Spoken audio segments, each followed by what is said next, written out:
input or plug-in lang po natin yung given negative 5x second. So, sa second, ang reciprocal niya ay cosine 4 alpha x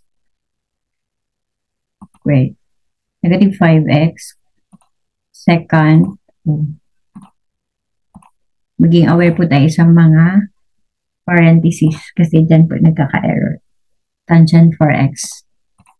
Matagal po. Yes, medyo matagal po talaga siya. Kaya kung okay naman po kayo sa manual solution, then push po. Ito po ay backup lang. Tangent 4x squared. Then, na-input na po natin ang ating given. So, by the way, shift mode 4. Trigonometric functions. And A and B ay negative lang yung difference. So, A po ang ating input. Negative 5. Oh, derivative po pala ng option.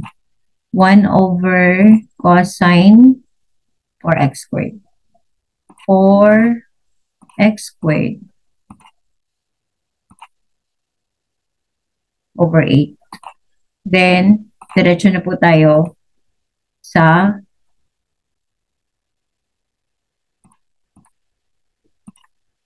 wait lang.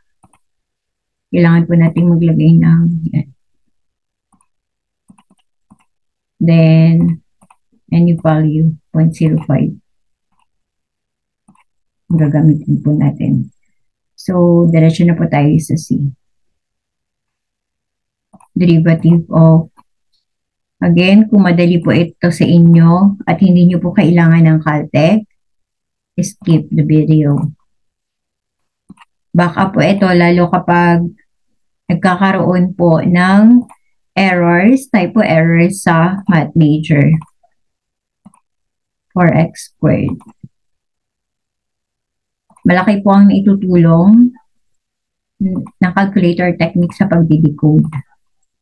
That is why na-push po akong mag-reach out sa mga nahihirapang math majors.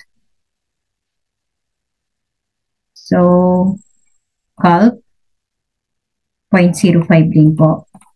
Just like na nag-dynamic po natin sa option. So, the answer is, dapat ganito din po ang sagot sa ating option O. So, A is the answer. C is mali. So, ang B, obviously positive. So, hindi siya.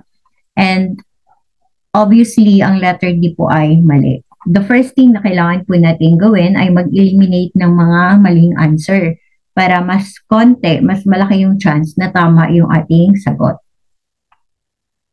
Mortal sin po ang kalimutan si C. So, si D ay hindi na siya kasali sa options ng tamang sagot. So, the answer is A. Again po, kung madali po sa inyo ang manual solution, go lang po, skip the video. And, hindi naman po ibig sabihin na ito mismo yung lalabas. We are after the process and